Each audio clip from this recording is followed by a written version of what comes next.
True power is not merely strength of arms, nor is it measured in riches or the vastness of an empire. It is the fire that burns in those who refuse to accept limits, the will to carve a path where none exists. Among the great figures of history, there was one who would not be bound by borders, who saw the world not as it was, but as it could be. He was not content to stand in the shadow of those who came before him. He was determined to create a legacy that would echo through eternity. From an early age, he was shaped for greatness. He studied under the wisest of men, trained among warriors, and carried within him a vision greater than any king who had come before. His mind was as sharp as his blade, his heart unshaken in the face of danger. Where others saw obstacles, he saw opportunities. Where men hesitated, he advanced. No land was too distant, no enemy too great. With fire and steel, he marched across the known world, but conquest alone was never his purpose.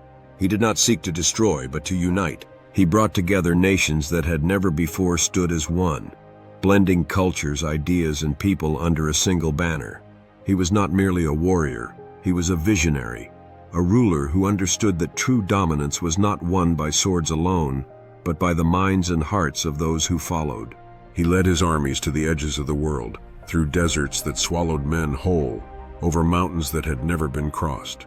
And yet, even as his empire grew, his thirst for discovery remained unquenched. He was not satisfied with what had been achieved.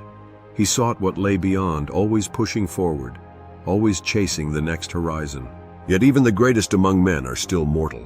Time was not his ally, and destiny had written an ending even he could not conquer. His empire, built with unmatched brilliance, would be divided, but his name would never fade. The world he reshaped would forever bear his mark.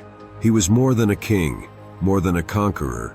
He was a force of nature, an unstoppable storm, a man whose name would live long after the lands he had walked had changed beyond recognition.